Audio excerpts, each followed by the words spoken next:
Comment mettre l'exploitation au cœur d'une stratégie d'investissement immobilier? Voilà le sujet qui va nous animer à présent avec Adrien Lermite. Bonsoir Adrien Lermite.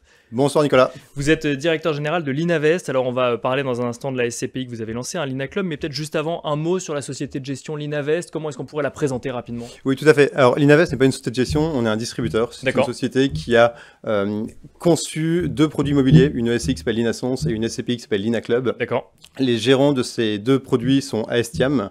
Donc Aestiam est la société de gestion qui va gérer ces deux sociétés. L'Inavest est une société qui fait partie d'un groupe qui s'appelle le groupe DLPK, qui gère à peu près 12 milliards d'euros d'encours en France.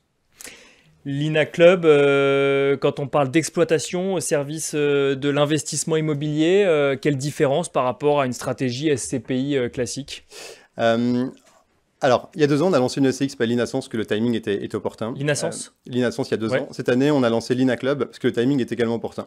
Mais dire qu'on lance une SCPI juste parce que le momentum est bon, c'est pas suffisant pour nous. On l'entend assez souvent. Exactement. Là, je pense que cette année, il y a à peu près 12-13 SCPI qui ont été lancés. Nous, on crée une SCPI. Ça veut peut-être dire que le momentum est bon. Ça veut dire que le momentum est bon, mais ce n'est pas suffisant. D'accord. Ce qu'on veut aussi, c'est faire un petit peu une réflexion de ce qui s'est passé depuis 2 ans en SCPI. D'accord. Apprendre un petit peu des erreurs du passé et mettre les bonnes caractéristiques aux bons produits immobiliers pour que ce soit les bons produits de demain.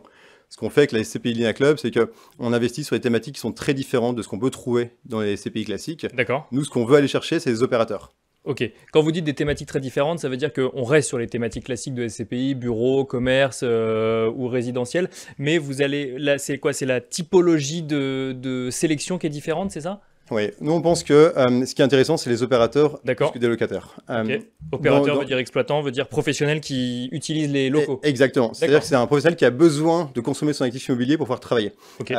Les vieux briscards de l'immobilier disent toujours que ce qui est important, c'est l'emplacement, l'emplacement, l'emplacement. Nous, on se dit que l'emplacement, effectivement, c'est une des règles importantes, mais c'est plus la seule. Et vous le dites qu'une seule fois, pas 3 fois, quoi. Exactement. Donc on dit l'emplacement, et ensuite c'est l'opérateur qui va être important pour nous. Ce qui fait qu'on va avoir un focus très fort sur l'opérateur, un peu comme une logique de private equity, c'est-à-dire qu'on va vraiment analyser notre opérateur, être au plus proche de lui, pour pouvoir ensuite travailler de concert en partenariat pour aller générer de la performance. Et ça, cette stratégie, pourquoi? Parce que vous considérez que si jamais vous accompagnez plus l'opérateur que l'immobilier, il va rester plus longtemps, par exemple, dans les locaux que vous aurez, que la société de gestion aura acheté? Parce qu'on considère que l'opérateur va être générateur de plus de performance qu'un simple locataire.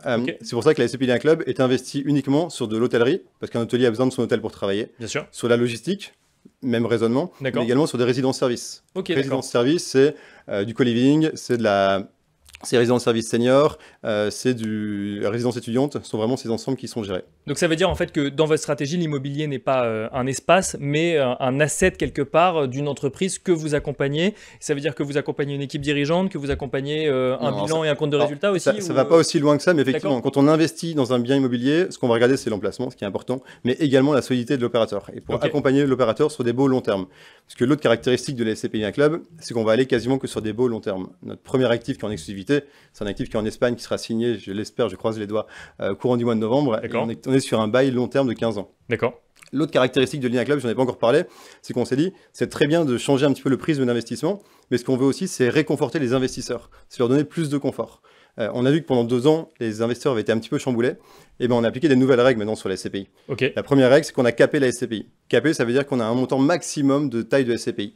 On veut éviter les dérives qu'on a pu connaître chez d'autres SCPI, qui sont soit on change un petit peu la stratégie de la SCPI, parce qu'on subit la collecte, il faut absolument investir, donc on va changer la stratégie, ou alors on va éviter ce qu'on appelle l'effet dilutif. D'accord. Nous, on a une performance cible qui est l'ordre de 6,5-7%, ce qui est très ambitieux, c'est non garanti, mais c'est en tout cas la performance que nous, on veut offrir à nos investisseurs, et on se dit que peut-être dans 3, 4, 5 ans, on n'aura pas les mêmes timings d'investissement, et donc on n'aura pas forcément la même performance. Donc pour éviter d'avoir cet effet dilutif de performance, on met un montant maximum d'investissement. Si vous capez la collecte, ça veut dire que vous capez les investissements aussi? Exactement. C'est-à-dire qu'en fait, on a mis dans les statuts le fait qu'on ne puisse pas dépasser 500 millions en taille de SCPI. D'accord.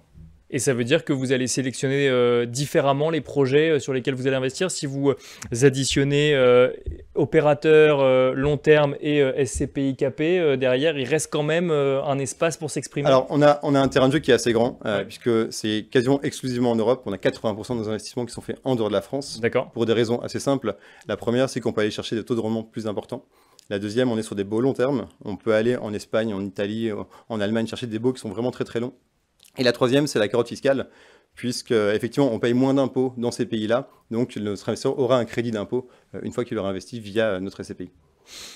Quelle est votre vision un petit peu du marché? Alors, vous avez déjà partiellement répondu, ne serait-ce qu'avec votre stratégie, effectivement, où on ne va pas juste chercher l'emplacement, mais on va accompagner un peu plus les entreprises. Ça vaut effectivement quand on est dans des métiers où l'immobilier devient un asset presque de la stratégie d'entreprise. Comment est-ce que vous voyez évoluer le marché dans les mois ou années à venir? Alors, il y a deux manières de le voir. Soit on voit évoluer le marché d'un point de vue investisseur ou d'un point de vue société de gestion. D'un point de vue investisseur, on a vu dernièrement qu'effectivement, faire des SCPI sans frais à l'entrée ou des véhicules sans frais à l'entrée pouvait faire en sorte que l'investisseur soit un petit peu plus volatile. D'accord. On sait que l'immobilier, on est sur un temps long. Donc, quand on nous fait confiance, on nous place de l'argent chez nous, on va aller acheter des actifs, mais on ne va pas les acheter pour 2-3 mois. On va acheter pour une durée qui est assez longue. C'est pour ça d'ailleurs que sur la SCPI d'un club, on a mis également des frais de sortie anticipés. Ok. C'est-à-dire qu'un investisseur peut sortir notre SCPI avant 5 ans, il n'y a aucun problème, mais néanmoins, on va lui demander de payer des frais à hauteur de 5%. Pourquoi? S'il sort en anticipé, pas au terme. S'il sort en anticipé, s'il sort avant 5 ans. Pourquoi? Parce qu'en fait, les autres investisseurs qui restent dans le fonds vont pâtir finalement de sa sortie, parce qu'on va peut-être devoir vendre un actif pour le rembourser. D'accord. Et donc, ça ne sera pas dans la bonne logique. Les 5% que l'investisseur qui sort va payer seront reversés dans la SCPI et permettront soit de créer davantage de performance, ou soit d'aller acheter des actifs. D'accord. Donc vous concevez ça presque comme un engagement quelque part à rester ensemble dans la même stratégie d'investissement sur l'année, ou en tout cas sur le timing de la SCPI. C'est pour ça qu'on a appelé cette SCPI l'INA Club. L'INA Club, c'est club d'investissement. C'est vraiment se dire on crée un club d'investisseurs sur une période de 2-3 ans qu'on va réussir à porter sur des beaux long terme et afficher une performance qui est en lien justement avec cette stratégie. Ça, c'était la vision investisseur. Il y a la vision société de gestion aussi. Et la vision société de gestion, je pense qu'il faut faire un peu attention aux différentes typologies. Maintenant, on n'a pas un seul cycle immobilier. On l'a bien vu, on a plusieurs cycles immobiliers en fonction des différentes typologies. La logistique ne répond pas du tout de la même manière que le bureau. Donc, il faut être très sélectif. Et au sein même d'une seule typologie, on peut avoir des sous-niches qui réagissent aussi un petit peu différemment. Bien sûr. C'est là où nous, avec notre expérience, on va aller capter ces cycles économiques, ces cycles immobiliers en fonction des typologies qui sont bien choisies, avec des niches aussi qui sont afférentes. Merci beaucoup Adrien Lermite de nous avoir accompagnés dans Parlons Placement. Je rappelle que vous êtes directeur général de l'Inavest et on a notamment parlé de la SCPI l'INA Club. Merci beaucoup. Merci Nicolas, merci à tous. Quant à nous, on se retrouve tout de suite sur le plateau de Parlons Placement.